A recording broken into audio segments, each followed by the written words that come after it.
Well, if you listen to the show regularly, you know that I'm not always right. But man, was I wrong about Daniel Jones, and it is time for me to face my medicine on this episode of the Scho-Zone.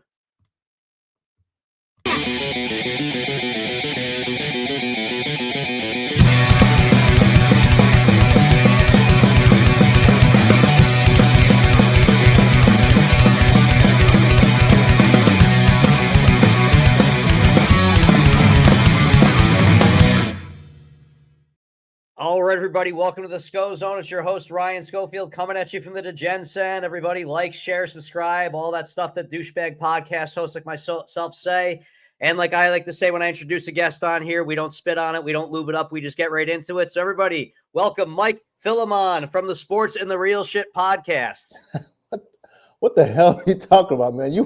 You get straight into it on your podcast, bro. This is ridiculous. Thanks for having me. My goodness. Oh, yeah, no. I just like a bat out of hell, man. I've been sitting here. You're I've been raw and uncut. Pretty much. I basically it's like I'm writing a book in my head all day when I'm thinking about when I'm going to do a show. And then I just got to get out there and let it rip. If I write it down, it goes to crap. But this is like HBO real sex. Like you don't cut nothing out. Just straight to it, man. God damn. Yeah, warts and all, man. Just like real sex. Warts and all. So, Mike, I was a guest on your show, which I like when I see on there. You know, Mike goes a little bit more, more on the serious side of things, a little bit, or he's a little bit more mature than I think would be the way. Yeah, slightly, man. Slightly. It's not so much. I mean, hey, that's just how it goes. But I was a guest on your show a while back, which I love because something we share together is we're not big Trevor Lawrence guys. Yeah, listen, man. I don't want to come off as a Trevor Lawrence hater per se, right? I don't think the guy is straight garbage. I just like it if you're gonna come out and tell me somebody is like next to God when they're coming out and they're gonna be the real deal. Same thing with Caleb freaking Williams, man. Like if you're gonna tell me these guys are gonna light the room up as soon as they walk in, they're gonna light the world up. The NFL's not ready for them. Somebody said Caleb Williams was like the best prospect they've seen since John Elway. Like. Same thing with Trevor. So if you're going to come out and tell me this guy's going to be the next it, and it turns out he's actually not barely average, then I'm going to have something to say about that. So it's going to sound like I'm a hater, but I'm holding him to those expectations that these guys said, hey, man, Trevor Lawrence is going to come in, and he's going to be all that in a bag of chips. And it turns out he's okay. We make excuses for him, head coach, remain nameless, Urban Meyer. Whatever it is, right? You can give them. They're trying to make excuses. What's his coach now? They're saying his coach Doug Peterson is not, a good coach. Dude, we don't give other quarterbacks, and that's my problem. Some guys we give a pass, some guys we don't. We don't give other quarterbacks a pass like we did Trevor Lawrence, bro. We didn't give Baker Mayfield a pass. We just said he's not that good, so he was gone from Cleveland, right? We didn't say his head coaches weren't good. We didn't say I'm a Dolphins fan, and Ryan Tannehill was our quarterback since 2012. We drafted Ryan Tannehill, and he didn't have any good head coaches. Ryan Tannehill had actually a couple good seasons, better than anything Trevor Lawrence put up in Jacksonville. And you know what? Dolphins fans wanted Ryan Tannehill to get out of Miami first thing flying, bro. Like they had no patience. Everything was set at the foot of Ryan Tannehill. Get out of here, bro. You suck. You're not a franchise quarterback. The man got sacked 1,000,000 times, never got hurt until Calais Campbell fell into his knee and tore his ACL. He played every single game before that, every single snap. But Dolphins fans wanted to get rid of the cat. Nobody gave him an excuse. Nobody said Joe Philbin sucked, like his coaches suck, his defense, his team. Nobody said anything. But he got out of there and then went to Tennessee and actually did pretty good. Trevor Lawrence, one playoff game that if he didn't have a right arm, they might have won that playoff game. Let's not go back to that. That's my guy Ryan Tannehill. I try to defend him, but I can't defend that game for some reason. So I don't want to talk about that one. But you see what I'm saying? You see what I'm saying though? Like Ryan Tannehill, Baker Mayfield, like these cats don't get a pass, bro. And for whatever reason, everyone wants to give T-Law a pass. I get it, man. He came out all hyped. He's tall. He looks good throwing the football. He's athletic, but bro, I can't give him a pass no more. So, and unfortunately, he got hurt, a serious injury, and it's hard now to talk about him. But before that, he wasn't playing so great. So I had to let the world know, hey, when are we gonna call this guy out? Well, and like literally, I had messaged you. I was like, they're playing some inspired ball again because You that was their did. offense. That was their offense coming off of a bye. Like if you even had Yes. maybe a 10-play script that you guys worked on at any point in time, which if you didn't have someone to come out fire in there, like I don't know how Peterson still has a job. I mean, I'm not making the excuse for him there, but it is mind blowing that guy still has a job. So you're blaming Doug Peterson. See, I'm not blaming him for Trevor Lawrence. I'm saying collectively between the two of them, that's the best that they could do coming out of the bye. True. Against a divisional opponent, like a team that they think that they actually normally have fits with, so maybe some extra attention to detail on there. Yeah, Houston's a good team. So Doug Peterson's probably not a great head coach. It doesn't look like he has like the CEO type of coach that you'd like to have control of the team. I don't know if he really has control of the organization. Like the Jaguars should be better. I think they have the talent to be better. They should be better. But again, we don't give other quarterbacks a pass. And if this guy's supposed to be generational, then he should be able to overcome Doug Peterson, a Super Bowl winning coach, right? So say whatever you want about him. Oh yeah, no, he was part of a Super Bowl winning team. So he knows how to win. I agree with you. Again, I hate that term gets tossed around as much as it does. And again, the same thing with Caleb there. And again, when you use those words there, like the analogy I make for why we evaluate these quarterbacks the way we do is that we're at a 5-star restaurant. Okay. When I'm spending $100 on this entree, it better be fucking delicious, like, exactly. Bro. So like Trevor Lawrence is like the freaking small portion that you get. You're like, damn it, bro. Like, where's the rest? Like, where like it's sometimes, like where it's like, I'm not going to say like certain fast food sandwiches. It's not that I think that they're good. It's just that for the expectation level of the $7 I spent, it gets the job done. Like, that's like your fourth round quarterback that kind of gets you. That's Brock Purdy, right? You're not expecting much from Brock Purdy. Yeah, like I didn't expect much out of this one, but this is. I'll come again. Like I can get this anytime I want. Like Brock Purdy's a cheap whopper. You just keep coming back when you're broke. He just might be like a seasonal item, though. It might just be good certain times of year. Maybe it doesn't hit as well as other times of the year. Until certain times he sucks. Don't hate on Brock, man. I know. Like I had a guy on that was a Niners fan on my show, and he said as a Niners fan, he was like, he wins us more games than he loses us, which is, I guess you could say, the best endorsement you can give for a quarterback. I at least as far as, because there's always the idea that you want to move on. Like right now, there's a bunch of teams that want to move on from their quarterback. Exactly. But who's the next quarterback we're getting? Are we just going to do the musical chair things? Like, like, hey, like let's all date all the same women and hope it works out for us. Like this time, like everybody's okay with tanking until it's actually time to tank and your team can't find the next quarterback. And then you find the next quarterback who you think is it. And it turns out you're stuck in the same cycle. This guy can't win more than the next guy. So again, Dolphins fan, Tua puts up numbers. He's playing with Tyreek Hill and a great offense that's suited just for him. But guess what? Against good teams or certain times of year, Tua's not winning us anything. And as real Dolphins fans, we know we're not going to win a Super Bowl with Tua. So we're stuck in the same cycle as we were with Ryan Tannehill, except that it looks better now because the offense can score 70 points. When in reality, when we play the big boys, we're not going anywhere. We're never going to win a Super Bowl with Tua. So you could probably get another quarterback, but most likely, dude is going to end up mid-level, just like 90% of these guys anyway. It's going to be hard to get a freaking Mahomes and Josh Allen. You're in the Chargers with Phillip Rivers. That was basically their entire time out there. You might have one year that you catch lightning in a bottle, but yeah, as far as it would shock me if with Tua you hit it and you said it your best. I meant to ask you about Tua as a Dolphins fan, because at least one thing that it proved when he was out is that he is at least an NFL caliber quarterback. Like he is a solid quarterback, because they didn't look like an NFL football team without him. And it's like, wait, you still have all these weapons out there, right? Like you offensive genius Mike McDaniel can't find a way to get the ball to one of these guys in space. Like I think that's a mistake. So Dolphins fans don't like hearing this as well. I don't know if McDaniel, like as a coach, so you see what's Minnesota's head coach name? O'Connell. Yeah, you see what Kevin O'Connell's doing in Minnesota. No matter who's his quarterback, he's able to get him playing right. I don't think McDaniel is up to that level. Like he is good with Tua. His offense, somehow he gets it to and Tua executes it just the way it's supposed to be run.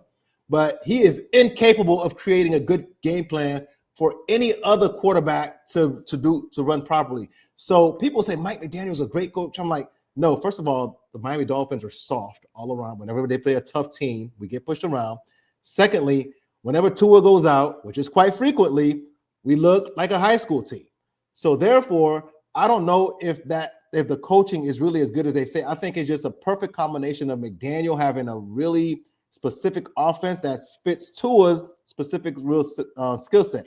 I don't know if those two could survive outside of each other. I think, yeah, no, I feel like that maybe the way that things took off with those two is that Tua felt more comfortable playing for him.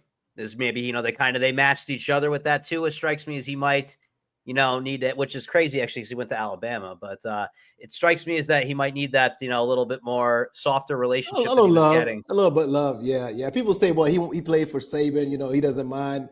Listen, man, I think he played for Saban, but he was a college student. And he kind of had to put up with it. He knew he had to stay there. That was his meal ticket to the NFL.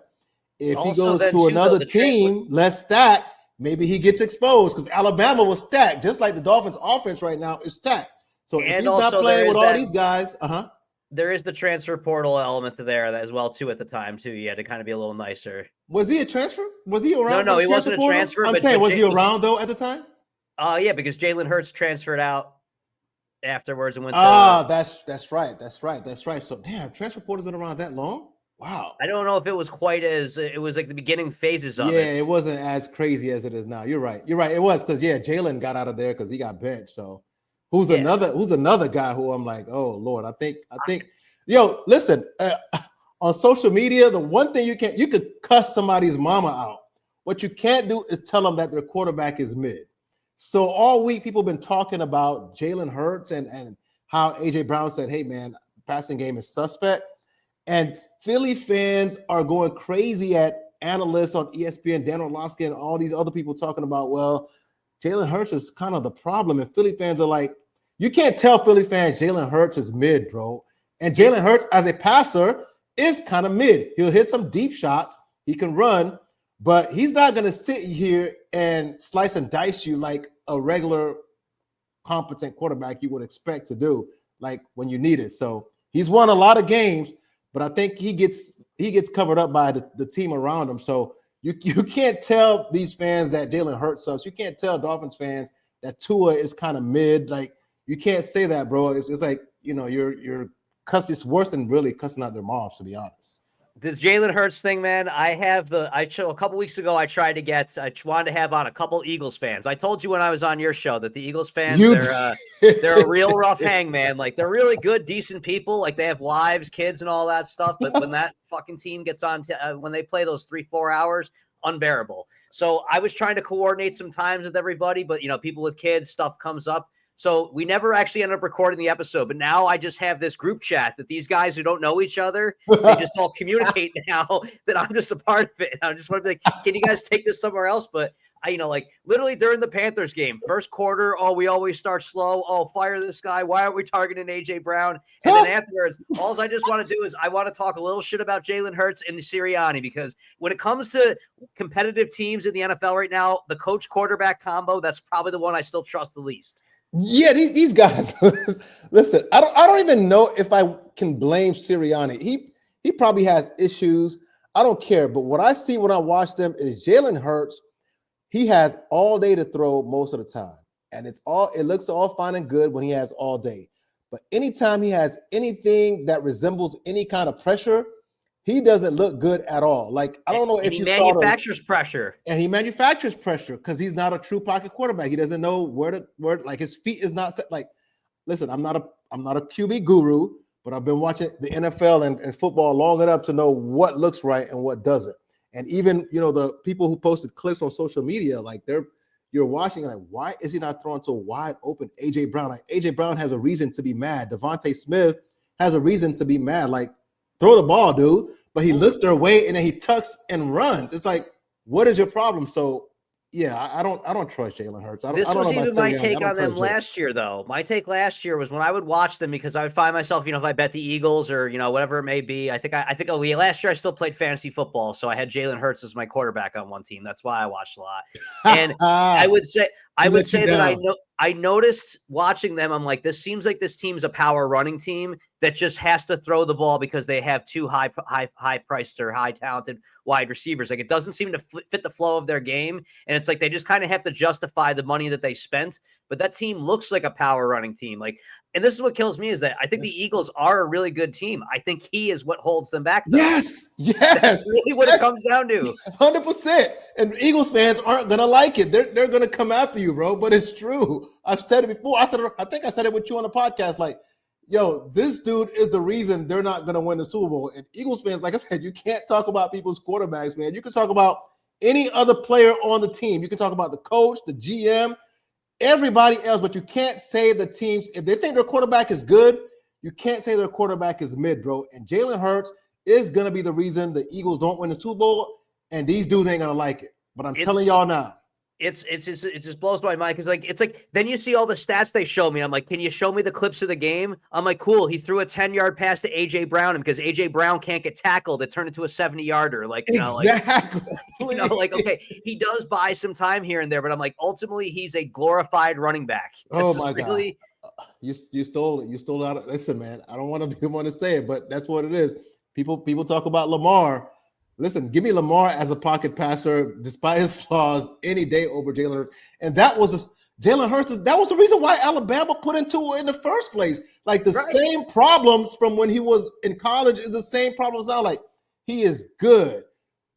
Let's say he's a decent quarterback because he could run, he could scramble, get out of trouble, whatever. But as far as standing in there making intermediate level throws, no, he can throw short and he can throw deep. Like, AJ Brown gets behind the defense, or he'll put the ball out there. But if he's trying to throw intermediate in routes, he is struggling to throw across the middle of the field, bro. He doesn't like that at all. Like, I don't know if he's scared, he's going to get yelled at.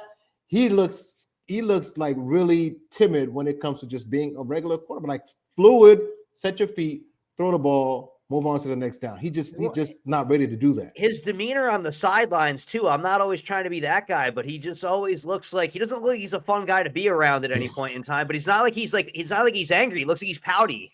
Like I don't like so I don't like to judge guys because we go in on guys like Brady who get too fiery. We say some guys don't look like they care. Like Joe Flacco was too cool. So I don't put too much into how people look on the sideline. I will say this. What I was reading this week is that this could all be a lie made up, right, on Twitter. Brandon Graham said that. Brandon Graham, Eagles, he was like, those guys, him and AJ used to be friends, and they're not friends anymore. So I don't know why that is. So maybe that has something to do with it. But he's a calm guy. He's a quiet guy, right? He's never been a fiery guy. AJ's fiery. I remember him from the Tennessee Titans days. Like, AJ is a fiery guy. There's wide receiver. Jalen Hurts isn't. He's a wide receiver. Exactly. AJ isn't. So maybe he's just too cool for school. We should say Jay Cutler doesn't give a damn, right? Jay Cutler was the worst body language on the sideline, right? That brother was awful. But I mean, he doesn't look like he's like even there though. Like he looks like he's in a different place almost. You think Jalen is spaced out? I'm saying he has that like he looks like he doesn't want to be there. I guess would be the better one. Like, he's there, but he doesn't want to be. I can't describe it. I just know that it's not the look of it's not the most inspiring look. Wow. I don't buy too much. I don't really buy too much into that. I mean, some guys, look chill. Some guys, get hyped up too much, so. I'll let you have that one. Something about the tongue wagging thing also rubs me the wrong way. I don't know about that, but the rumor being is that what's the people have like to run with on the internet, and I like to believe all of this stuff is true. But what I read, or the inference that was made, or as my buddy said, he's like, "Yo, dude," he's like, "I'm just reading between the lines, but did Jalen Hurts fuck AJ Brown's girl?" That was the way I'm gonna get out of here, man. That's crazy, though. Well, so here's the whole thing is that I always believe this. I forget. Where did you get that? What would you get something like that? This was the thing is that no. Here's what happened. Man, okay, I'm online quite a bit, a buddy of mine texted me as a joke, but then I started seeing some people that were actually kind of, and this was on some Philly stuff too, and it was just fan stuff. It's nothing serious. It wasn't like an actual allegation on there. But I did get to thinking one time. I listened to Bill Simmons, and I forget what NBA player told him that like 75% of NBA player beefs are either over a woman or a card game. So That I just like to I've heard of assume that. all of these things are true of all athletes. I've heard that about. I've heard that. I think Jalen's a pretty serious guy. I think he has a fiance or Yeah, he's a so coach. He's a coach's son too. yeah, So he's a cool. Come on, man. Let's not start those rumors. no. It wasn't a rumor. It's just, I mean, hey, the internet. I mean, it is. The internet's a wild place. Some I things don't you know. don't. Some things you can't repeat, dog. You can't say that. It was just. I mean, we're just floating a theory out there. That's all it is. It was a. If anyone, if this ever got any legs out of it, I'll happily face the music on this one. And you told me it was a terrible idea. Nah, man. Listen, I'm gonna say it right now. I'm gonna put a disclaimer. I wasn't part of this one, man. This ain't me, Jalen. This ain't me. I'm your boy. So we had brought up one thing you said though is that nobody's tanking anymore. Now I want to go two ways with that. Do you think it's that because we're not seeing the results from tanking, or do you think it's just is it that you just think that there's the next level of quarterbacks coming up is also nothing to be desired? Well, it's probably a combination of both. I think people have come, as with a lot of things in analytics, that tanking actually doesn't get you anywhere, right? You tank and you lose. Not only you lose a fan base. For example, the Dolphins kind of lost me as a diehard fan. Like, I still watch the Dolphins, but I don't watch the Dolphins as a diehard, passionate, like live and die with the Dolphins. Like, when they lose, like my mind is gone for the whole week until the next game. Like, I'm not there anymore because they conditioned me in 2019 when we tanked. They conditioned me that, hey, we're going to lose on purpose, so I'm out. So I think teams have realized they might be losing some fans when they tank like that. Secondly, tanks don't work, man. Who has won a Super Bowl after tanking? Name them. Name a team, any sport who has tanked and then gone on to win a championship. It does work in baseball, but that's a difference. It takes years. Even though baseball is different, but baseball, the winners don't tank, bro. The winners, like maybe the Astros before the cheating, Astros, even the Cubs when they built their World Series winner, it was kind of through a couple of years of tanking leading up to it. There is some incentive. I mean, but it's not like a straight out tank. For sure, though. I mean, now baseball is different. They have the Edmonton Oilers almost won the cup last year, but that's they're tanking to get Connor McDavid. Did work out for them. But I was living in Buffalo at that same time where they were tanking, and they still have not been to the playoffs since, which good for them. But no, so tanking doesn't bring championship. You could get the guy, you can get LeBron James, but who says you're going to be able to surround LeBron James with players to actually win a championship or a championship winning coach? How do you know the coach that you do hire, he may be good at motivating a bad team to win a couple games, but how do you know he's good enough to be an actual championship level coach? Oh, yeah, You'll have to fire him and win and get another guy in order to win. Like, you never know how all this is going to play out. So these coaches who sign up for tanking, none of them ever last the tanking. Like, the Brooklyn Nets tank forever. Like, the Magic tanked, and they're just now after. I'm from Orlando. After years of tanking, the Magic are just now becoming contenders. I'm a Bulls fan. The Chicago Bulls have been tanking since they let Jimmy Butler and Derrick Rose go, and they've sucked. I mean, they've been garbage ever since then. So tanking to me doesn't work, and teams in the NFL have realized that. And now, decent quarterbacks, right? If you have the right offense, anybody can look good. So the feeling is probably like, well, tanking's probably not going to work on a couple of fronts. Plus, you can probably land a good enough quarterback with all of these guys who all pretty much play the same style. They're not great, but they all play the same style and can put up numbers. So we can get one of these guys and hopefully win a championship with them. That's probably why people aren't outright tanking anymore. But who knows, man? I hope people learn their lesson and stop doing stupid stuff that's analytics driven, because it doesn't work. Well, I was just actually watching a guy earlier today. His name's Noel Mazzoni. He's a football coach, and he was talking about he did a research study back in the early 2000s on quarterbacks, and this one analytic that used to be number of games started in college. Guys used to actually play football, and that was one of the things when I looked through the list. I watched our old episode and did some notes on some guys, and one thing I'm noticing is that there's been some improvements made by some guys on this list. It's almost like playing football. Somehow these guys start getting better at it somehow. Yeah. Concept, like. Yeah, listen, it's a tough thing when you're in this business, right? Because you got to make like a week to week, decision on whether this guy is good or bad, right? Unless you're just gonna save all your takes for mid-season and end of season. You sometimes you look good, sometimes you look bad. I'm gonna say this. Caleb No, no, Williams. I'm not saying for us. I'm not saying in us in general. I'm saying like, the quarterbacks, like some football teams, like look like they actually are football teams now because they've actually been playing football, not like, this half-ass practice season that they Oh, had. well, yeah. Like the actual playing of football. So when you guys have quarterbacks that have actually played a couple of years of college football, and then they, maybe play a little bit and practice behind so they're actually ready to go, not just this throwing the fire thing that we kind of have going on now. That's Yeah, what I was kind of getting at. I feel you. So I think it was Bill Parcells who's credited to say like somebody has to have like 35 starts or something like that in About 30 college. starts as college is what they noticed for most Yeah, quarterbacks.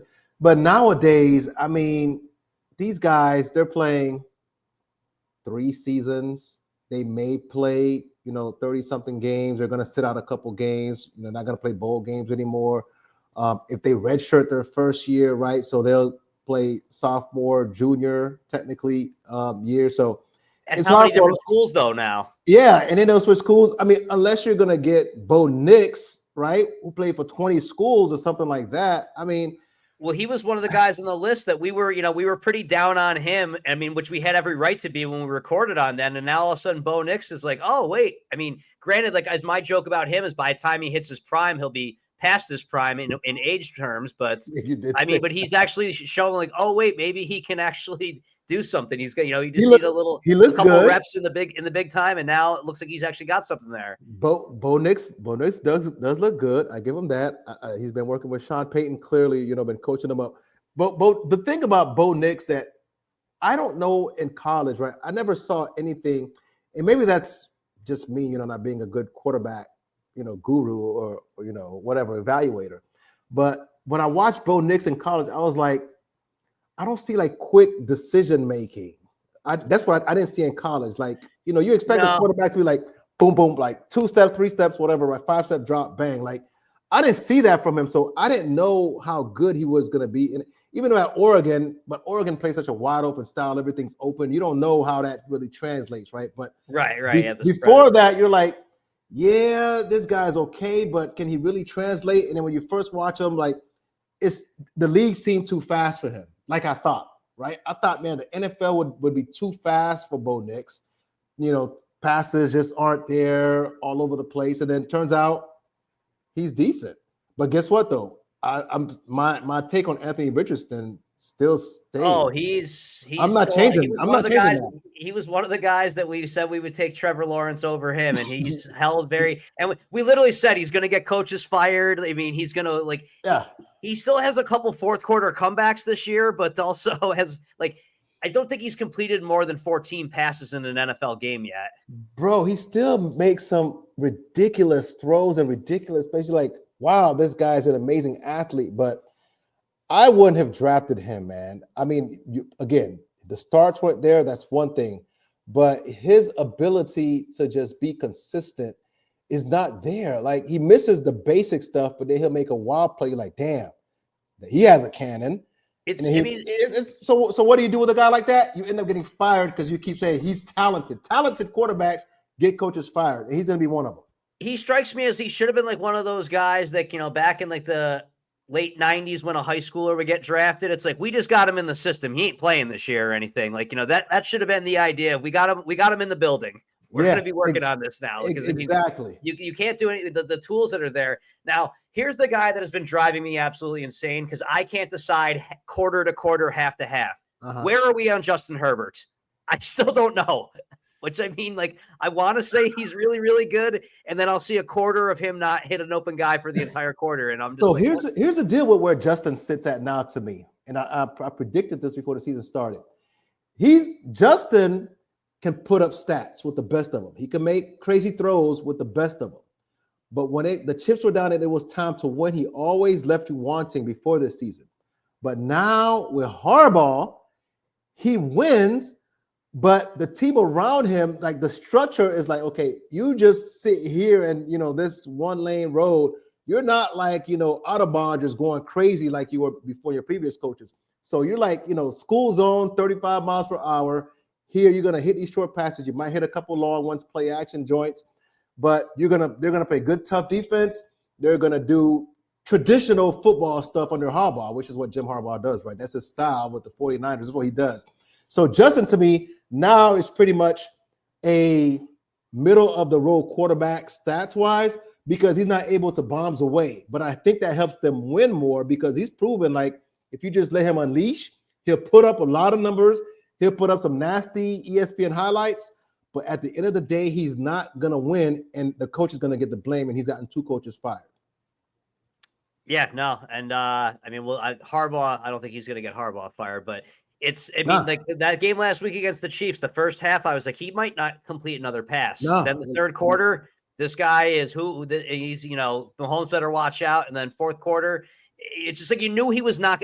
You put it best there. You just knew he was not going to get the touchdown when he needed a touchdown. You knew it was going to end in a field goal. Yeah, it's tough with a guy like that that's so talented. And by the way, I wanted my Dolphins to draft Justin Herbert simply because I was like, out of him and Tua, I mean, give me the guy with a strong arm who's bigger, right? Give me that guy. But there is something to be said about just a winner's mentality. Some guys are just winners.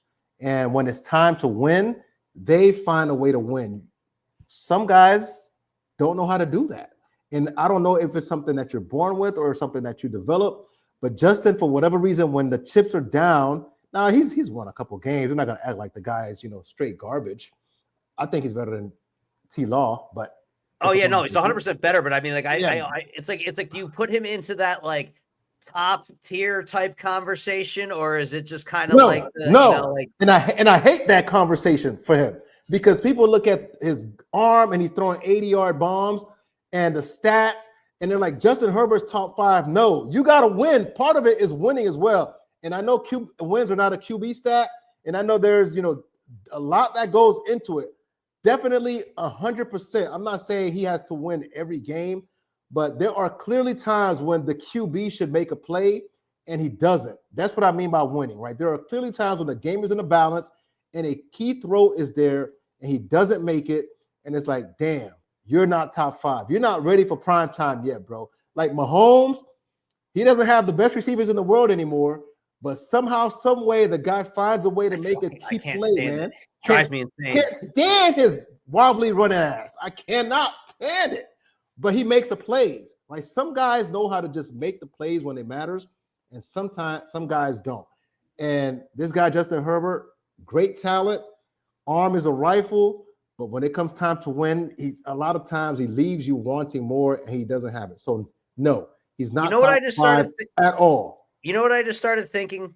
And I don't know because I haven't played it in years, but I wonder how many times, maybe because people are fun to use in Madden, that they get elevated in the conversation that much. I haven't played Madden in years, but like I'm just thinking, I'm like, you know what? I remember loving Aaron Brooks back in the day because Aaron Brooks was fun to use in Madden. And I'm like, is that what Justin Herbert is? Like, because that's how all the tools get thrown. But I mean, he's a guy who sometimes isn't even throwing 20 passes a game, but he's yet this elite quarterback. I mean, but some of the throws he does make, I mean, that one game against the Bengals on Sunday night, I mean, those guys were in the booth, like they needed to freaking, chill out a little bit with the way they were reacting. Because when he would throw, I mean, it's nice seeing a quarterback that throws a 20-yard pass on a line because you don't always see that anymore. It seems Tua does it. Tua's floating it out there every time. People aren't making that throw into the teeth of a defense really that much anymore. No.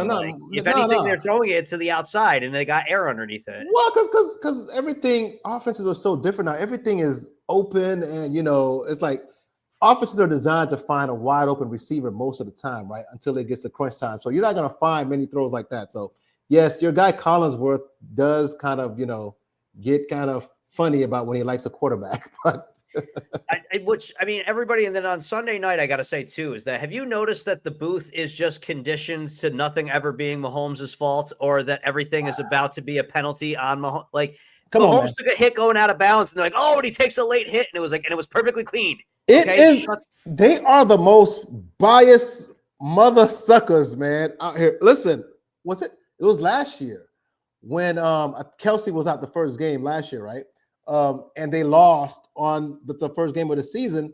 And Tarico was like, the game, there's an asterisk because they lost to the Lions. Right, yeah, there's a freaking asterisk because Kelsey. No other quarterback gets a damn asterisk, bro. What are we doing? What are we doing? Hell yeah, they're biased towards Mahomes, and I can't stand it. Like, listen, Mahomes has won a couple championships. I've already said Mahomes is probably the GOAT quarterback. I've said that on my podcast, and I'm a Dan Marino fan. And for the longest, I hesitated saying Brady was the GOAT quarterback, even after winning multiple championships.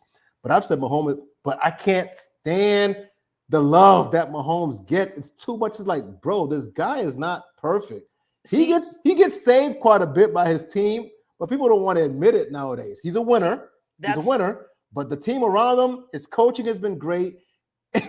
And the love he gets from the media bothers the hell out of me. I'm not gonna lie. So that's what, like, where I'm going at this though, is that, you know, his resume is putting him up there as far as I'm concerned. But when you mention again, like, you know, how wobbly he is running around, those are the only highlight plays he's making right now. I mean, he does not have like this arsenal of, like, we put in the Patrick Mahomes highlight clip where there's not going to have these tremendous throws in there. It's going to be him awkwardly scrambling. It's awful. And a couple of little cutaways of him throwing behind, you know, no look passes. But it's I don't see this. Like, it blows my mind. It really just does. No, his passing highlights are few and far between. I mean, his numbers are just barely mediocre. But it's his ability, again, to win games when it counts. As a winner, it is. It's just when it starts getting into that, like, you know, I'm not somebody, again, like, I love Marino too. I hate that because he doesn't. If he had one ring, I think you could get away with saying Marino's the best quarterback of all time. I hate that that's the way that the conversation works, because that's just, I was saying that as like a medial example, is that I think people would allow you to even bring it up a little further. Like, when you try bringing up to somebody now, like, I still think Marino is one of the best quarterbacks of all time, first thing they jump at is, we'll never want a ring. No rings, which is straight garbage, bro. Like, listen, quarterbacks can only control so much, man. If you're Dan Marino, and I'm gonna, you know, go on the Miami Dolphins rant here, Homer.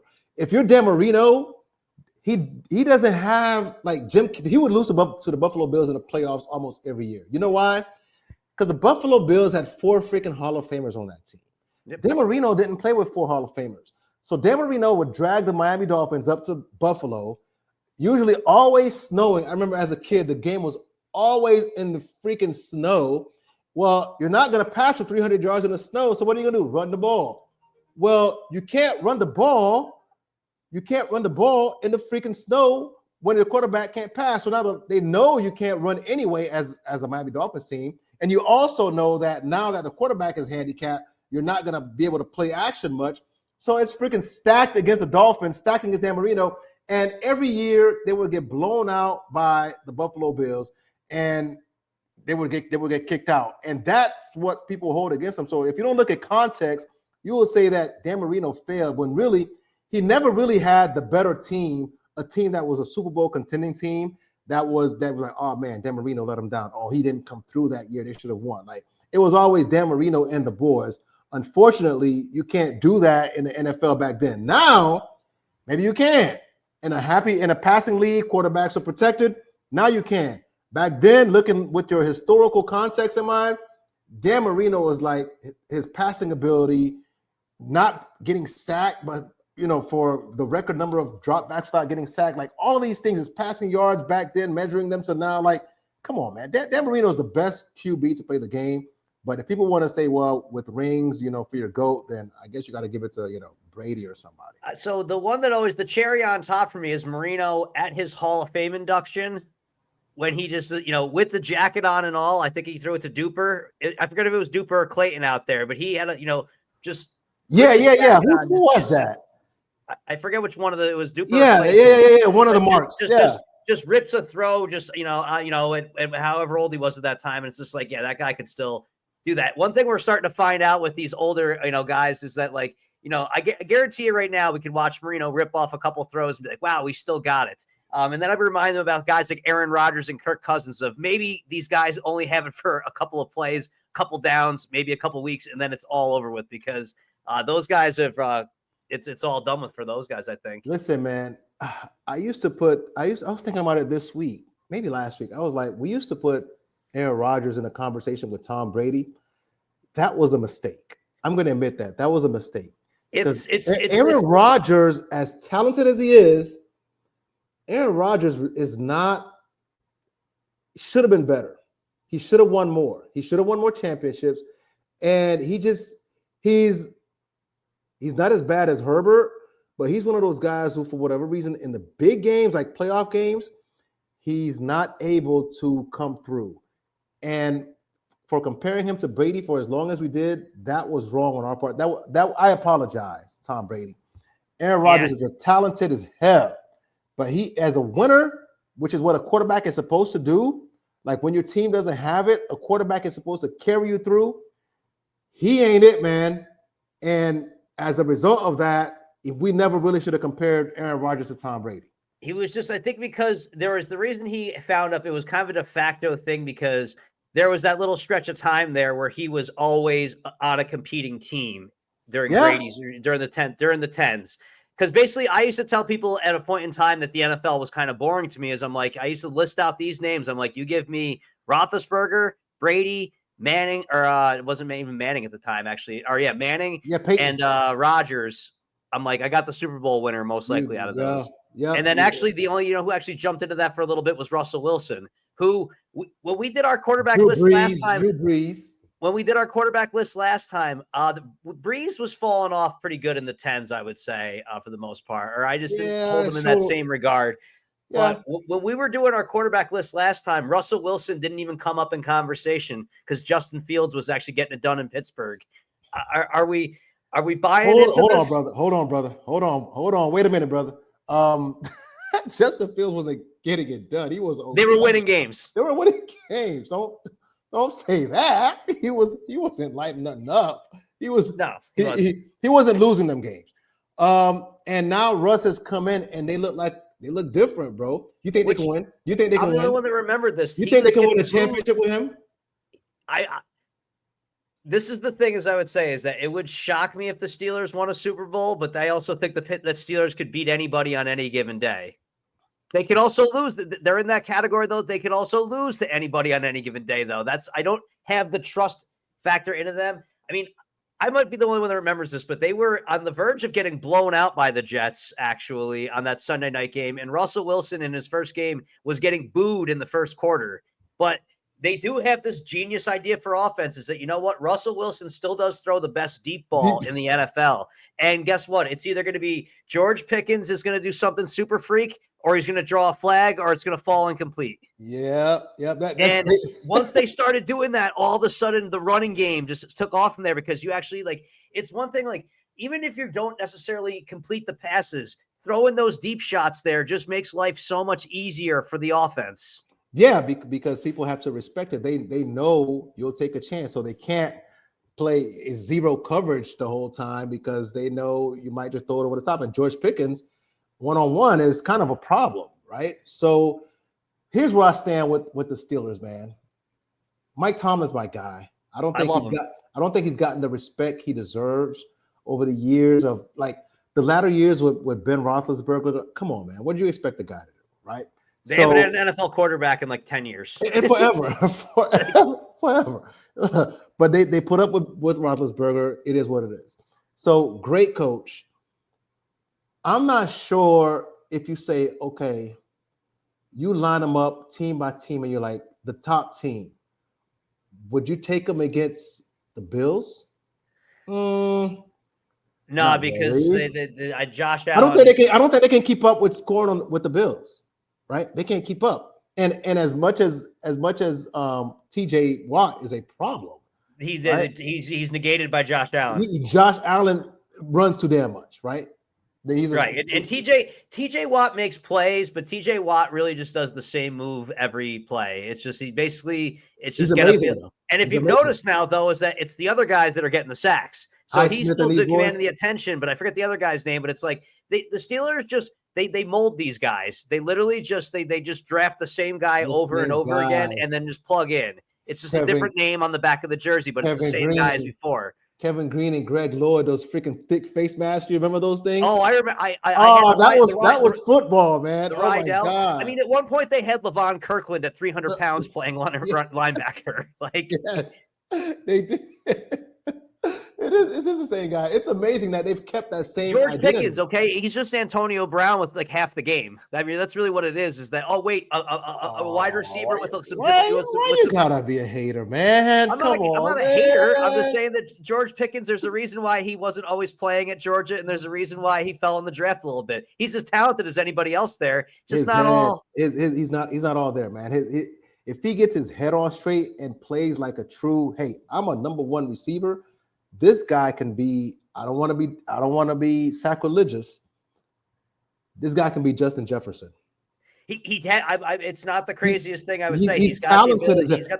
He's probably faster than Justin Jefferson. Like, he's got speed, he's got the hands, but he's not focused enough for me, man. And that's some of the catches I saw him make when Mitch Trubisky was their quarterback are subhuman. Come on, man. Right. Exactly. So he's got the skills, but brother, his head is not always there. So you say Antonio Brown, he's probably latter year. I shouldn't say this. Post CTE Antonio Brown. See, the thing is, it's always funny to say Antonio Brown has CTE, but as someone brought up to the attention is going that, do you think that Antonio Brown just recently started being this way? Do you think a guy as talented as him, who's from, I mean, actually, so Antonio Brown's. I absolutely think Antonio Brown got CTE throughout his years in the NFL, and it slowly changed his personality. The story with him is that there was always stuff going on behind the scenes with him. The Steelers were really, really good at squashing it, but there's a reason why that guy grew up in Miami, I believe, or something, but ended up at Central Michigan and went to the 6th round of the draft, which, by the way, the area that I'm from, that's where Antonio Brown's indoor arena team was, my hometown here. Right. So there's a difference between a guy being hard to deal with behind the scenes and that guy we're seeing now. The guy we're seeing now is off some stuff, man. Like he's lost some stuff in his brain cells, man. Unfortunately, that's a different conversation about football. But Antonio Brown, latter years, man, is not the same guy. There is, okay, I'm T.O. I'm a headache to deal with on the sideline, off the field, right? Whatever it is, right? Even though T.O. claims he wasn't really like that. But he's a diva, right? He was a diva. There's being a diva, and then there is what Antonio Brown became later on. It's like, damn, this brother is like the Raiders stint. Come on, man. What's going on there? I think Oakland does that to everybody. That whole recording with Gruden. Come on, man. What is going on? Like that's not a normal person. That's not a diva, bro. That person is lost, bro. Like Antonio Brown is gone. He's out there. But yeah, no, his father was touchdown Eddie Brown of the Albany Firebirds. So, so he's, that's. Oh, really? I didn't even know that. Yeah. His father was one of the best Arena League football receivers of all time around here. Oh. So then Antonio Brown bought that team. And then there was all kinds of, I forget how much doesn't make the news, but he was all kinds of fun stuff with there. He refused to pay everybody on the team. Like at one I remember. I did read that. This guy. CTE, brother. CTE. He went bankrupt at one point in time. Yeah, he was all over the place when he was. He's doing weird stuff, man. Listen, people can say whatever they want to say. That's he jokes about it, but it's something going on with Antonio Brown. But yeah, George Pickens is a great going back to George Pickens. I like the guy. I mean, the way he runs, he glides. He catches everything when he's up to it, but he's not serious, so you can't trust him. So going back to Pittsburgh Steelers, good team. I don't trust them against the best to be able to execute and put together an offense that's going to go toe-to-toe with somebody like the Buffalo Bills and win a game. If they could find the fountain of youth and they could get 10 years ago Russell Wilson, I think that if they could find the way to give Russell Wilson his old bursts from 10 years ago, and he could extend plays the way he used to. That guy was one of the scariest guys of everybody. I think that would be one of the differences. I think if he had that element to his game still, and I think that's been one of the biggest things for him to adjust to, is not having that a little bit of ability to his game. But I think that would make them dangerous enough on offense. But no, I just don't see them being able to. They would have to, for them to win, because they're going to have to. Well, I mean, they still might win the division, but they're going to have to. I forget the playoff format's changed. But for them to win 4 games in a row to win the Super Bowl, I just can't. I could see them winning week 1 and then upsetting somebody week 2, but I can't see them making it through the AFC completely. 3 games in a row. You got to have 3 strong games in a row where your defense shows up, your offense shows up. Like, listen, to beat I will say as this bad, one. I definitely think they could beat the Chiefs. I definitely think they could beat the Chiefs. I think the Chiefs are heading and for a double-digit loss myself. And I don't know against who it's see, going to be, but the Chiefs, I can't I'm keep watching torn. this. I'm you're just trying to be a hater, man. You just don't want to see it anymore. That's what it is. Because I can't keep watching the one score wins that they should. You just don't want to see. I agree with you there. So the Chiefs, I'm torn on them because again they know what it takes to win. They make clutch ass plays, and their defense with Spagnuolo always plays better in the playoffs. It's always clutch. So you got to be a Spagnuolo defense in the playoffs. It's not so much Mahomes. You got to be a Spagnuolo defense in the playoffs. That's one. Two, Andy Reid always has answers, bro. Just when you think you got something, he comes up with something where it's not really just Mahomes. It's somehow this wide receiver is wide booty open because they drew it up that way. During the week, some brand new play. So the Chiefs just have winners. They know how to win at all levels, and they're going to be a tough out despite how ugly it is. Now, I hope Could they lose. just be accidentally dominant one game though? Like that's just what I want. Like I want to see one game where I'm like, okay, that's the Chiefs. Every game has been a struggle this year. It ain't gonna happen. They're gonna keep winning these tough little grind out games, 16-13, like those kind of ugly scores where it's like, damn, what the hell am I watching? Listen, I got Travis Kelce as my tight end in fantasy, and I think he had like one or two good games. Other than that, he's been awful, straight trash. I mean, the way that I look at him is that you can just play five. You let him get his 5-yard catches. He ain't getting anything after the catch anymore. So he and I don't listen, man. I don't want to get attacked. I don't know if he's been messing too much, in Taylor's stuff. You know what I'm saying? Like that's what 13 years of putting your body on the line as a tight end has done. I think. Okay, that's what you're saying. Okay, I thought it was. No. I wasn't. Taylor. She can't take that out of him. I thought she sucked it out of him. But did you see the girl he was with before? If she didn't get it out of him, T Swift wasn't getting it out of him. That's true. Yeah, so.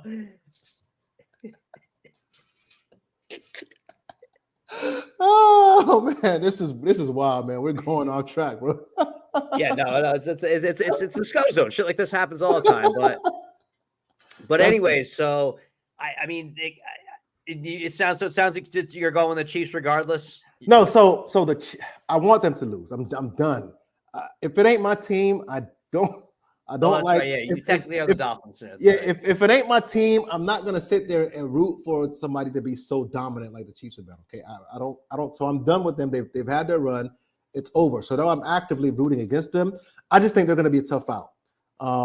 Regardless of what the numbers say, what the scoreboard says, they're gonna be a tough out because winners know how to win. Man, this is like Michael Jordan's last couple of years with the Bulls. Like.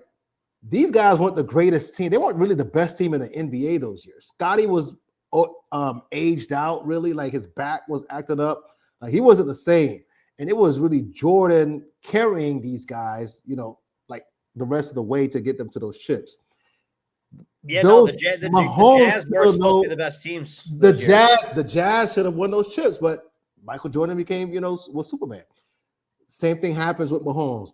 Football is different because there's more chess pieces on the table, but these guys know how to will themselves to victory. So the pundits are going to pick against them. People are probably going to pick Buffalo to win. People are going to pick Lamar and the Ravens to win. And I wouldn't pick either of those teams to beat the Chiefs. Matter of fact, I as much as I don't think the Steelers can beat the Chiefs, I would probably pick the Steelers, right? Because they can grind it out and slow it down and play physical. Then, the Ravens, I feel like the Ravens are just a letdown waiting to happen, and so are the Bills. So, I feel like that the Steelers are also a team that won't mind taking the 15-yarder if Mahomes tries that out of bounds bullshit. Oh, somebody needs to go. Can I say something about that real quick? Absolutely. Mahomes is the reason. I was going to say this on my podcast, but I'll say it here. Mahomes is the reason T-Law got hurt. Yeah. All right. Him and his fake slides and fake going out of bounds is the reason Trevor Lawrence got his ass knocked out. Because player safety always gets players hurt is the way I look at it as. Yeah, and Mahomes takes advantage of the damn rules, man. And somebody to say, hey, man, you got to take accountability, because if you slid when you were supposed to, if you went out of bounds, like, you can't watch too many, enough highlights of him acting like he's going out of bounds. That first Super Bowl they won was because he pretty much beat the Tennessee Titans because they scored right before the half. I don't know if you remember this. They scored a touchdown. The Titans were dominating that game. And the Chiefs scored a touchdown right before the half because Mahomes, he acted like he was going out of bounds, and the guys laid off, and he just tiptoed into the end zone.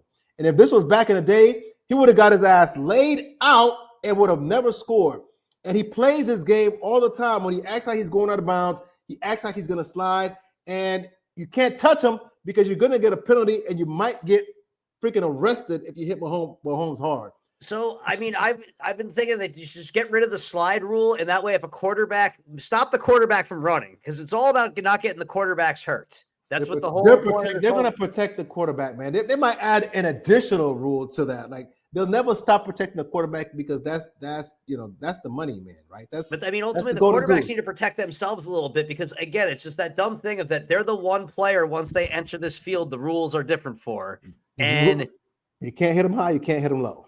You have to, and what you have to. I can't imagine that as a contact sport, but it's like and that sounds crazy. Is that you would make it safer if you got rid of the slide because guess what? Quarterbacks wouldn't go for the run anymore unless they knew they were going to get out of bounds.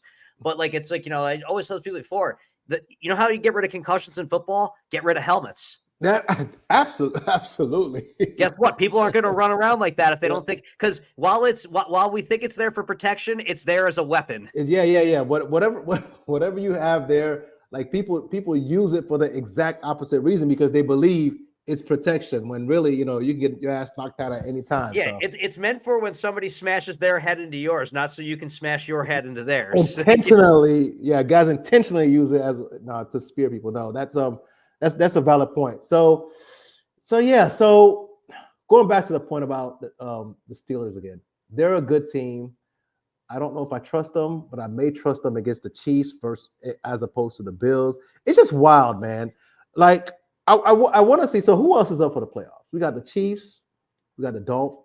I don't want to say the Dolphins. They're making a run now, but I doubt we. And you want to know why I'm glad you didn't say the Dolphins is that it's nice to see, at least in the AFC, the teams that are contending, they have football coaches. You know what I mean by football coaches? I already know what you're going to say. So what's Mike McDaniel? He's not a football coach. He's an analytics guy. He is. He'll probably be the first to tell you that. He's a pretty boy who's really like a behind a computer type of guy, but he managed to hack the quality game. Control assistant. Yeah. He managed to hack the game enough to know how to get guys open and use defensive leverage against them, and all these these fancy things that end up not working when the chips are down.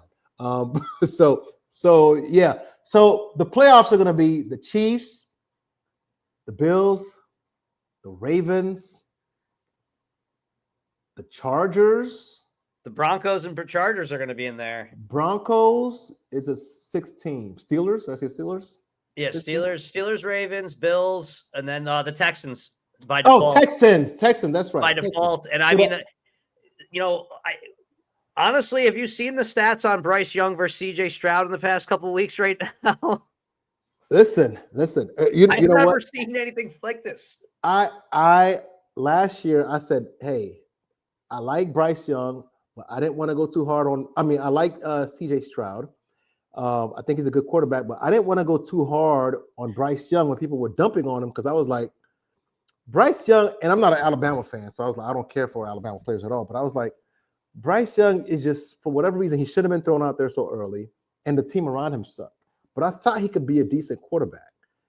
And CJ, while I thought he played well, I thought he had really good surroundings. And I felt that if his surroundings kind of, decrease from what they are now, he would become kind of your average quarterback. But even with the same players, well, I guess you could say it's not, the same players, right? But he still has pretty good skilled receivers out there. Oh, yeah. His numbers haven't looked the same. So I don't know if teams have figured his offensive coordinator out. If they figured they are him out, a team that is they don't look good. They're A in lot. third and long every drive. A lot. They are always in third and long. A lot. They don't look as fluid as they did last year. So I don't know if it's they figured CJ out, they figured the offensive coordinator out, but they don't look the same, man. They don't look But the it's same. more of the Bryce redemption because, I mean, if it wasn't for Andy Dalton getting in a car accident, Bryce might have not played again this year was the way that they made it seem. Like they made it seem like his time in Carolina was done with.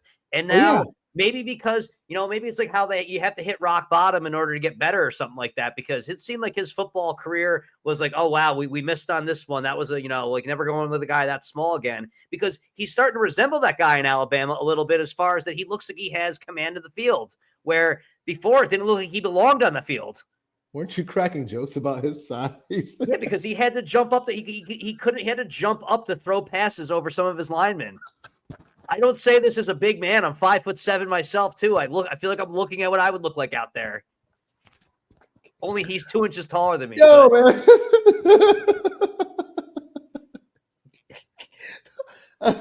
That's just he did look small. He still does look small out there though. But he's in control now. But he looks more in control now. He looks like he did at Alabama. He knows how to find passing lanes. So I don't know if this guy can have a 15-year career getting beat up, right? Even though by then we might be playing flag football anyway. But he looks much better now. And sometimes that's what it is, right? You have to hit the rock bottom. You have to go like getting benched for a redhead. Yeah, right. For old ass Andy Dalton, who we knew was a good quarterback, but he's really mid. He wasn't going to take him to no championship. So it takes going to the bench, probably some, self-analysis and figuring out like, I can still do this. That's what happens, right? These guys, sometimes they get thrown into such terrible situations. You start to doubt yourself. It's like, I used to be a good quarterback. What happened? Well, you're doubting your throw now. Like you're doubting your arm strength. You're doubting your accuracy because the team is so bad around you. The offensive line is so terrible. Like, and by the time, you realize, oh man, I've lost my mind. You don't realize that your mind is gone. Your confidence is gone. So he got a chance to reset on the bench, which I'm happy for him, right? And now he can just go out there and play football. So I don't know if he'll turn out to be a franchise number 1 pick type of guy, but I think Carolina has to give him next year now, though. I mean, whereas I think that they were going to probably try to figure out a way to move on. They got to go into next year with him on the roster still and give him another chance as a starter. For sure. Now they can't get rid of him. You're not getting anything else any better. You're just going to perpetuate the problem. Yeah. Well, I mean, what do you do now if you get rid of him? What do you do? Right. I mean, like I said, back to the idea of the musical chairs of quarterbacks where it's just everyone's just going to be moving around. But, I don't think that's where it's going to go. But, and then, I mean, on the other side of things, I just think it's the Lions and everybody else. I just really think the Lions look every bit as dominating of that. It's just a matter of, is Dan Campbell going to let his fucking ball sack just make the wrong decision at the wrong time this year and then in the playoffs? Bro, you can't tell a guy who's been winning games doing that exact same thing, carrying his balls in a freaking wheelbarrow. You can't say, hey, man, you can't do that anymore, bro. You can't. So he's going to have to be who he is. You're going to win and lose with Dan Campbell being aggressive as hell, doing this dumbest stuff, making the dumbest decisions, and you're going to live and die by it. And I'm okay with that. The only thing is, like, Dan Campbell aside, it's a Detroit Lions, man. I feel weird about thinking. It's hard for me to pick the Lions, right? I don't know who to pick, but it's hard for me to pick the Lions. So I'll go on top of that. Who will be the alternative? The one thing they have going is that their best running mates probably would be the Sirianni and Hurts, which I could, but then I don't feel much better about Campbell and Goff. And it's not that I don't like them as players. It's just I don't trust them. I don't trust Jared Goff either. And again, I hate to be one of these guys who puts everything on the quarterback, but sometimes you need your quarterback to be a winner, right? They don't have to win every game. Well, but some games you'll need them to win.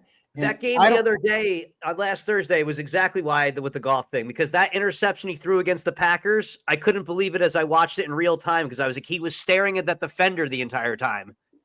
Exactly. That's exactly it. So it's like, did Did somebody unplug the remote there? Like what? What the hell? Like What the the hell five happened? interception, like the 5 interception game, that's still in his system somewhere. Yeah, Like, you know, like exactly. He's still capable of putting up a stinker. So not to you're bring right. up a terrible subject, but just you never know when that quarterback can have that 5 interception playoff game.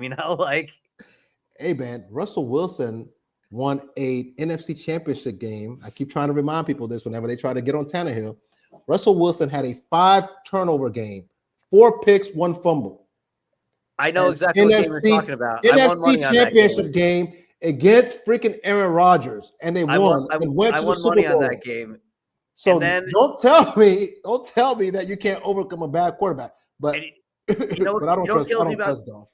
You know what kills me about that one though is that I was listening to a podcast with one of those like mindset is everything kind of guys, and I'm like, to an extent, I can fall in line with that, but some of those guys get a little too preachy. But he was talking about how he worked with Russell Wilson and how Russell Wilson the entire time in the sidelines on that game was just, we just got to get a first down, guys. We just got to get a first down. And like, I'm just thinking about how much I would want to punch somebody in the face if I was playing in a game, watching him make turnover over after turnover. 1 first down. If he was on the side. Yeah. We just got, especially when it's Russell Wilson, like, because you have to wonder if he actually believes it or if he just wants to make sure a camera's looking. Right. Now he puts up a good front. I mean, maybe he does believe that. He believes it, and he's just a weird personality like that. Like you could there believe is the stuff and off still chance be a he really weird doesn't guy. believe he is who he thinks he is. Yeah, which is crazy. Yeah. So Goff can have a stinker and lose a game. Dan Campbell can be Dan Campbell, and his over aggressiveness can lose a game. But who's their challenger?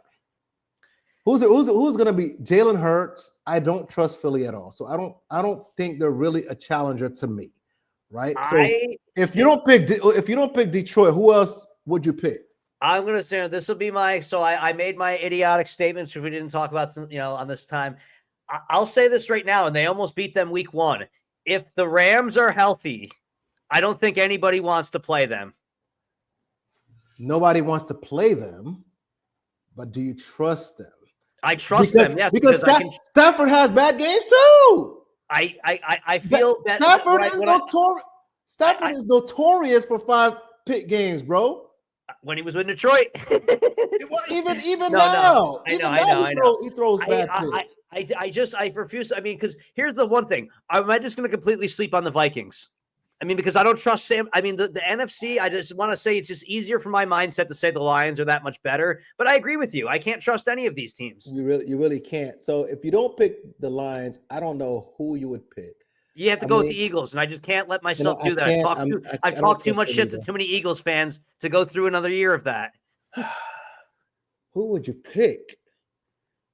I mean, it would have been San Fran, but no. San Fran, I'm sorry, but once I saw Debo in the dress, that did it for me. I was done.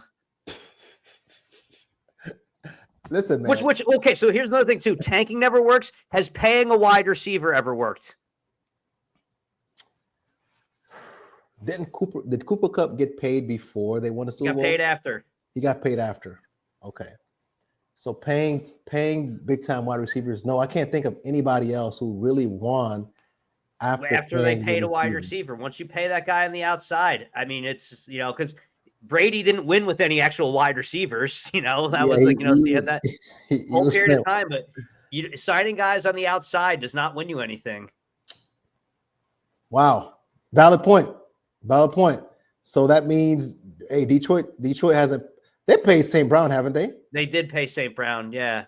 But I mean, I look at this where it's just like, I wish that there was a way to give a shared MVP award to Gibbs and Montgomery, because those guys are like, put it this way, if there was just one of those guys there, they would be doing way more than what Saquon is doing.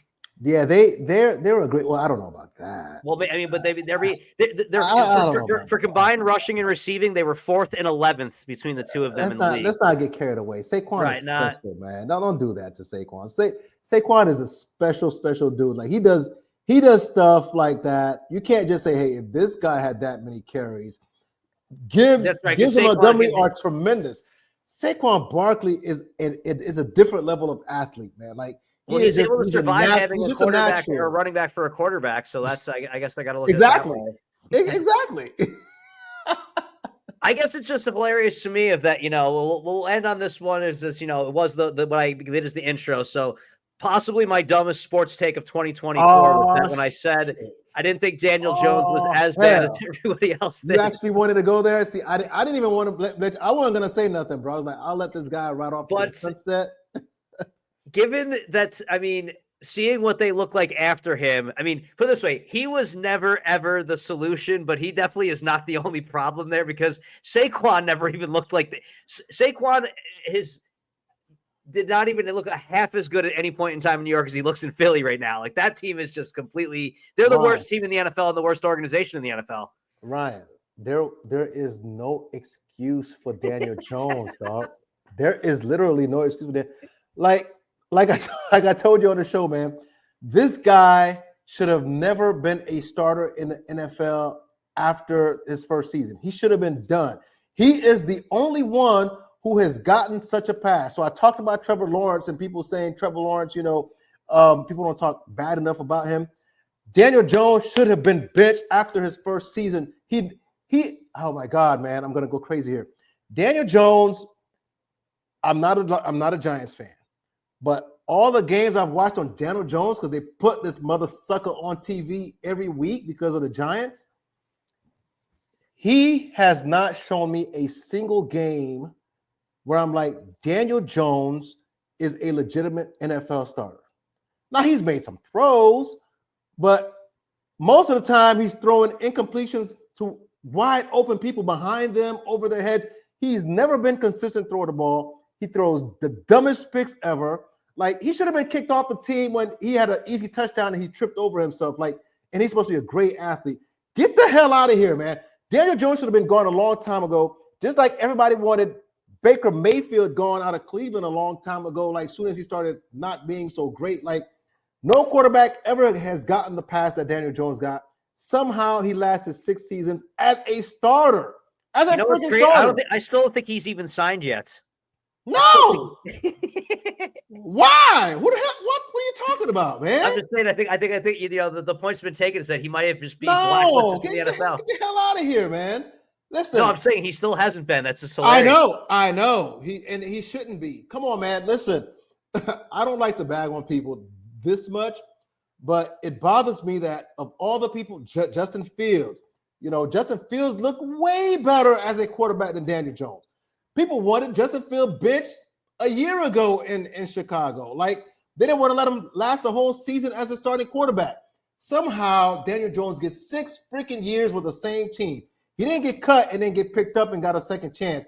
The same team gave him 6 years as a terrible, probably the worst starter in the league all 6 years, and nobody said anything about it. That was the frustrating part to me. Not that, he was still in the league. The fact that he was actually a starter for 6 years and nobody said, and got paid. Nobody said, hey, man, Daniel Jones should not be a starter in the NFL. What is a Giants? That should have been leading every freaking First Take segment ever. And nobody ever talked about it. They said, yeah, he's not good. He's not a franchise quarterback. He's not the future of the organization. No, he should have been on the bench after his first season, and he lasted that long. And I hate it for you because somehow you got conned into it because he looked good in a playoff game or not really good. In fairness, that playoff game was against Kirk Cousins. He won. Exactly. So he won a playoff game. Not that he looked great. He won a playoff game.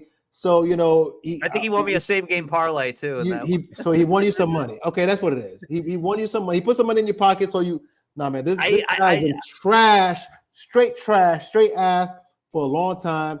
And the fact that he lasted 6 years to me is a problem because nobody else, I don't know a single quarterback who has been as bad as Daniel Jones who's lasted 6 years as a freaking starting quarterback in the NFL. Not one. So I'll be the first to admit I didn't watch much of the first couple of years because the Giants were just that bad. So I didn't realize quite how bad it was. But what's even more messed up about this is that they benched Eli Manning to start him. They actually pulled him out of his final season. Well, Eli was done. So Eli was definitely done. Eli was done. I mean, Eli, when he throws the ball, it was 50-50 other team or his team. Like that's what it was. By the way, you think Eli's a Hall of Famer? I was going to ask that. I say this much. He led the league in interceptions as many times as he won the Super Bowl. So that's a no. No. I mean, which is crazy is to me that's a no. That's a no. It's a no. It's a no. But my thing is that what blows me away with this is that the 2 playoff runs he had, Eli Manning at his best looked better than Peyton at his best. Unfortunately, we only saw it twice. Peyton in the playoffs sucked. Peyton has 2 Super Bowl rings. And he played shitty in both of them. And those 2 runs, he has a total of 3 touchdowns and 7 picks. 3 touchdowns. So Peyton is ass in the playoffs, okay? He's straight garbage. Somehow his teams won championships with him being that bad. Good for him. But he's a notorious playoff choker. Eli, on the other hand, did have a couple playoff runs. But those are the only playoffs he won a single game, by the way. And those are the only playoffs he won a game. So guess what? No, you don't get to be a Hall of Famer, bro. I can't put you in the Hall of Fame with guys who had tremendous careers where you're like, these guys were top of the top, and throw in Eli, his career record is literally 500.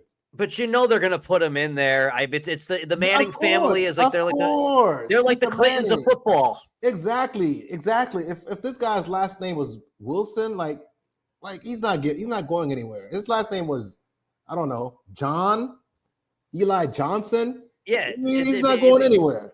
But he's the Manning and no, yeah. And it drives me insane because back to the whole conversation we kind of had this one going is that I said if Marino just had 1 ring, there are Giants fans, I live around them, that you can't mention Dan Marino in the conversation with over Eli Manning. Because get the hell out of here. No, I'm just telling you how it is. I'm not saying I agree with it. These guys deserve to be punched in the face, man. Are you kidding me? You've run across real human beings. Like this ain't AI. Like stay out of the Northeast, people, man. Bro, you run around. No, seriously, you've been around real people, like humans, not like 3D printed people who say don't put Marino and Eli in the same sentence. I can't mention Marino because Eli's got rings. All right, man.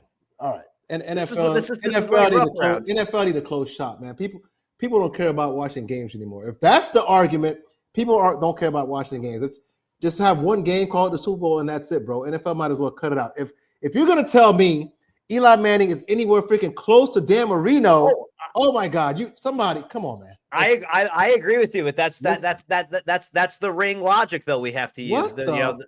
That's ring logic. We call it, you know. Yeah, ring culture kills me, and I say this on my podcast all the time. If you can't make an argument for your favorite player without going into rings, then you don't know what you're looking at, and you probably shouldn't have an opinion because. If you're going to say something as idiotic and moronic and stupid as Eli Manning, if you even mention Eli, I can't get myself to say Eli Manning and Dan Marino in the same. Are you freaking kidding me? Eli freaking Manning, get the hell out of here, bro. Oh my God, dude. I feel like I just ruined your sleep tonight. Dude, are you serious, dog? There was literal people walking around New York telling you, don't talk about Dan Marino and these people. Listen, I don't wish. Oh, dude, you seriously find some Giants fans. I mean, again, thankfully you're far away from them, but no, that's a real thing for Giants fans for sure. No, listen. One of my good friends is a Giants fan. He's from New York, and he would never say nothing like that. Not around me, at least. That's not around me. Are you all kinds of crazies in the Northeast? Oh, listen, man. Listen, I've heard some pretty bad stuff. For somebody to tell me that Eli Manning is anywhere close to Dan Marino because he has 2 championship rings, yeah, I'm done. That's a conversation. That's not even a conversation, bro. That's like those are fighting words, dog. All right, you're just trying to get me riled up to fight. No, I heard that. You heard that one for real. That's an actual thing. I've heard this. I've heard this in a bar before. Trust me, I was just drinking and listening. So those guys had a couple. They were already, the night was almost over when they made some stupid thing. Like, yeah, they're my. I'll give them a pass. But it's not the only time I've heard stuff like. I'll give them a pass. I don't believe it. I don't believe it, Ryan. I don't believe it. Those guys, they were in a bar. They were already. There are actual Giants fans. The rings, the Eli having the rings will make it. Because dude, there's tons of Dolphins fans up here too. There are a ton of Dolphins fans. Yeah. Dolphins fans are all over the place because basically the Dolphins, the Raiders, and the Steelers and the Cowboys have all these fans because they were the only teams on in the 70s. TV for sure. Yeah, the Dolphin, and then Dan Marino came along, and he was, Dan Marino was doing Mahomes stuff before Mahomes, so I know the fan bases. I went to Paris. This was over 10 years ago, and there was people there wearing Dolphins gear, like yeah, Dan Marino, and I was in my Dolphins hat. I was like, yeah, you're a Dolphins? Like, yeah, yeah. So Dan Marino created a global brand for the Miami Dolphins, but to say, listen, man, the guy to me is the greatest passer of the football ever. All right. He knew how to get it done. He knew how to win games. Unfortunately, he didn't win a Super Bowl. But if you're going to be that much of a retard and say anything about Eli Manning and Dan Marino in the same sentence, you deserve to get your lights knocked out. I'm sorry, man. I'm gonna end it there because I'm getting kind of upset. Are you kidding? No, I'm telling you, man. I have heard it, and you have every. You're lying. Listen, I'm gonna say this. I don't believe you, dog. Ryan Schofield is lying on the people of New York, man. I don't believe this guy. I could probably find you some footage of this. I'm gonna have to forward you some articles or something.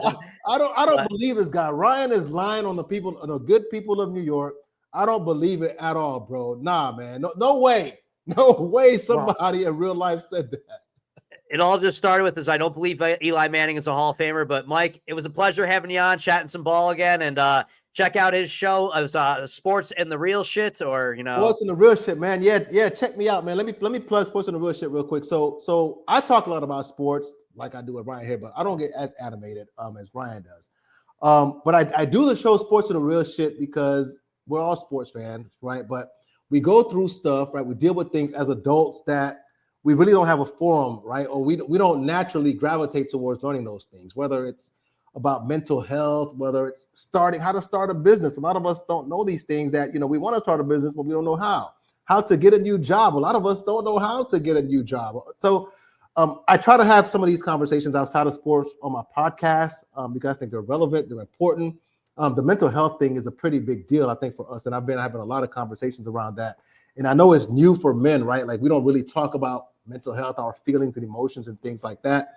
But I think it's critical for us to have a lot more of these conversations as athletes themselves are starting to have them. So let me give you an example, right? Like a month ago or so. So my kids, we just started basketball season, probably October. So, and their basketball games like kind of runs right up against me playing basketball on Sunday mornings at LA Fitness. So I hadn't played in a couple of weeks, and then I went back to play.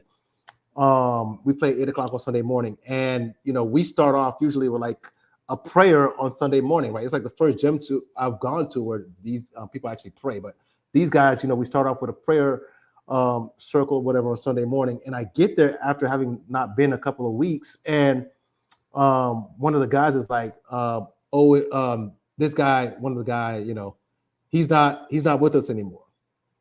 I'm like, what do you mean he's not with us anymore? He's not with us. Like he's gone. Like I'm like, he's gone. Dead? He's like, yeah. I'm like, how did he die? What happened? Turns out like he drowned, some mysterious drowning in like South Carolina or something. And I live in Atlanta. And we're like, oh man. I'm like, what the hell? Like this guy was balling with us, like, how did he? But he told me, we talked about it, we said our prayer, and then we just played basketball like nothing happened. So men, we don't know how to talk about these things. If it were women, they would have been up crying, on each other's shoulders, being all emotional, and how do they feel about it? They probably wouldn't have been able to get anything done that day, right? So I find it that I was thinking about that at that time. I was like, man, like that's a moment where as men, we probably should allow our emotions to show, right? Because that's sad for one of our guys to just die like that. And we just hooped, right? And maybe basketball, people could say, well, basketball is kind of, is a way for us to let our emotions out, that type of thing. But I feel like as men, we hold a lot of things in. Actually, the latest episode I posted this week, it talk about like, since we were boys, we're told not to cry and, not to show emotion. So as men, we have a lot of things that we need to develop and get better at to be well-rounded people. So that's what my podcast is about. But I love sports. I love these conversations. I talk about that kind of stuff whenever I can, but I also want to throw in, just different things for us to be, whole human beings, and just instead of just, meathead sports fans that have nothing else going on in our lives. No, that was, I'm sorry to hear that, man. That's definitely rough. And I'm all about, my whole journey that got me through here was having to eventually, admit that there is some things wrong here and there, or I was somebody, so, eating that shit'll eat you alive, man. If you keep that in there. And it's, it is always the whole thing about, especially with, guys, you got certain guys you can talk to about certain things, maybe you don't have just one person you talk to about everything, but it's nice to have that person for this, and that, and then vice versa, they got you for that kind of deal, having those little things to get it out there with, because everybody's all the more similar than we ever really want to let on. We all hurt the same, just some people just wear it off a little differently. And being able to have those conversations where it's like, I make jokes about a lot of things because that's the way it approaches it to a conversation, but usually people know that at least it's on my mind by making that joke and just having that comment out there. But there are the things of that. No, I wonder that all the times, or because I'm someone who used to bottle so much stuff in so long, and what was I in the process? I was just a drunk because all the shit that was going on, I didn't want to talk to anybody about. And then it's just like, oh yeah, once you start talking about that, it's a little easier to live with yourself. Yeah, man, we're just expected as men, right? We're just expected to deal with stuff. That's what we're told as kids, right? Deal with it. Don't cry. Don't let nobody know you're hurting. And for some of us, it's gambling. For some of us, it's drinking. Some of us, the episode I just put on this week. Over 75% of suicides are committed by men. Nobody knows that. Nobody talks about that. That's because we keep everything bottled up, and it just. So I resisted the urge to comment on this one because George Carlin actually had a bit about this. I'm a huge George Carlin fan. Mm-hmm. And yes, 3/4 of suicides are completed by men, but women actually attempt it more. See, I didn't. So there's all kinds of punchlines you can use with that one, which he did. I shouldn't be laughing at that, man. But no, yeah, but that is, most of are done. Yeah. And I think that's the whole thing is, as you kind of said, where women may be more emotional things. Most suicide attempts are cries for help. That the people that get it done, that just gives you an idea of how dark it can get on the men's side of things. It's like, no, we're not going to mess this one up. No, I don't even want to plan B. I'm just going to get over it. Plan A is going to work. I've always do a job. If I'm going to do a job, I'm going to do it right. Get it right. Oh my God. Just like my dad told me, bastard. I know that one too. And I dealt with that a little bit because, my father was one of those guys from the old school. Yep. And I remember the first time going to thinking, oh, I can come to my dad with this. And he was just kind of like, yeah, I'm just kind of like looking like I just asked him to dismantle a bomb or something. He's like, well, didn't you gotta go find your mother or something? He's got nothing for you. Yeah. Right. Yeah. No. There's a fine line there, but no, it's good. Because again, I saw your clip that you put out there and whatnot, and for people to see that, because again, there's some people that they'll watch that and they'll be like, oh yeah, what that little pussy, but they're secretly like going, oh, I wonder if I can message him, And that's what I hope. Listen, man, I'm not an idiot, man. I know we don't really want to have these conversations. It's tough. I've never gone to see a therapist. All right. And I don't plan on doing so because I don't feel like I have pressing issues I need to talk with somebody about. But somebody probably would recommend that I go talk to somebody. I don't know, but I'm not in a dark place. So, I guess for now I'm chill, but some people are in a dark place and they need somebody to talk to, or even if it's not mental health, again, it's just everything, man. I feel like we can get caught up as being sports fans and forgetting about life. Right. So I want to make sure that people who follow me, we don't just talk trash about sports. Right. At some point, that stuff comes to an end. You have kids and you put them in basketball and you can't watch all the games anymore. I can't sit on the couch all Sunday anymore because I got to go to freaking basketball games. Well, right? I even go to the point of that you mentioned before now too, and this is one that I've as I've become an adult more, is that you mentioned how like a Dolphins loss used to bother you and stuff like that. There's something when I see somebody at my age now who I'm turning 40 next year, if somebody really lets a sports loss affect them, it's like, okay, what else is going on? Exactly. This can't just be about this team. Like what's really going on? Like, exactly. Like you kind of phase out of being that kind of sportsman. What do you project? What else in your life are you projecting onto your team? Basically, is the way I look at it, because there's got to be, unless it was a wager that you lost, in which I can understand that one. But if you're betting more than you can afford to lose, that's a different conversation altogether. But like, if you're really that distraught over the loss of a sports team. Like, I used to, when I used to would be an asshole about sports, I was knowing it gave me an excuse to be an asshole. Like if the Cardinals lost in the playoffs, I'd be like, oh, well, people expect me to do something stupid tonight. So now I got a free pass for that one. It wasn't really so much that I actually really cared that much. Like, but no, that's good. Get the message out there. Hey, people just got to know it and feel it. And then, hopefully, because I was even going on you don't have to talk to a therapist. You just got to talk to somebody. Like I started this little idea before, during election time, just to make it funny. I was like, hey, can we make phone calls great again? Because there's the text message. It's good for like the occasional, like brief exchange of information. But if I get to the point that I'm reading a book, hey, how's it going? What did you mean when you said that thing I didn't read? Or you just ignore the message. That's really what I do. Like, right. But it's amazing how I've noticed that there's been certain things that have just even by the tone of how you read the text message, it can affect the friendship now. Where it's like, hey, rather than text me all this bullshit, how about we just carve out a half an hour once a week to just talk? No, and we'll just talk. That's a good idea, man. Yeah, because with me, man, if I don't understand it, I'll act like I just didn't see it, bro, and just ignore it and move on to the next thing tomorrow. But you're married and have kids. You have an excuse to. I have excuses. Well, hope everything's going well, Mike. Appreciate having you on, and we'll do it again some other time. So appreciate having you, and go take care of the excuses. No, appreciate you, Ryan. This was awesome, man. Anytime, brother. All right, have a good one. All right, peace. All right, Mike was gentle with me, and we didn't even bring up the Ohtani gambling scandal once. So everybody, thank you for tuning into the Scho-Zone. We'll be back next time. There's the end.